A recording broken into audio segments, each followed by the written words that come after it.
Well, I may be in a very emotional state right now, Wally.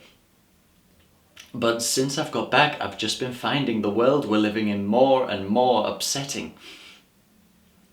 You know, just last week I went down to the public theatre and I went in, I said hello to everybody because, I know them all and they all know me and everybody's always very friendly.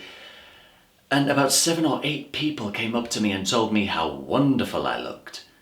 And one person, the woman who runs the casting office, said, "God, you look horrible, is something wrong?"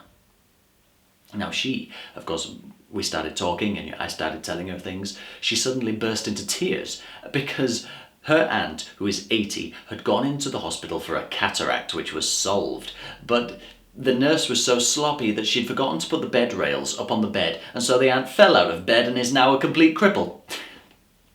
Sorry, we were talking about hospitals, Now, this woman, because of what had happened to her and because this had happened to her very, very recently, she could see me with complete clarity.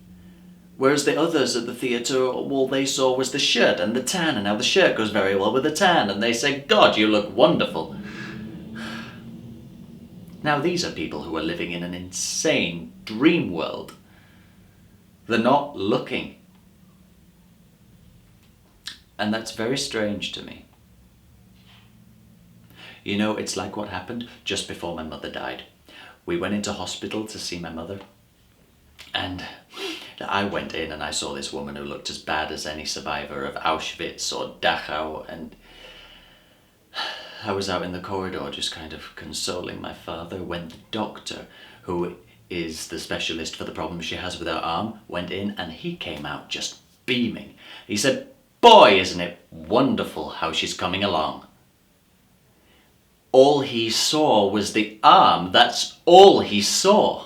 Now here is another person who is existing in a dream, who on top of that is a kind of butcher, who's committing a kind of familial murder because when he comes out of that room, he psychically kills us by taking us into this dream world where we feel confused and frightened. Because, we've just seen a person who looked basically dead, and along here comes a specialist to tell us they're in wonderful shape. I mean, they were literally driving my father insane, because, here's an 82-year-old man who is very emotional. And, when you see someone who's dying and you don't want them to die, and then here comes a doctor to tell you they're in wonderful shape, you could go crazy. The specialist didn't see my mother. The people at the theatre didn't see me. I think we're just wandering around in some kind of fog. I think we're in a trance. We're like zombies. I don't think people even notice their own reactions to things.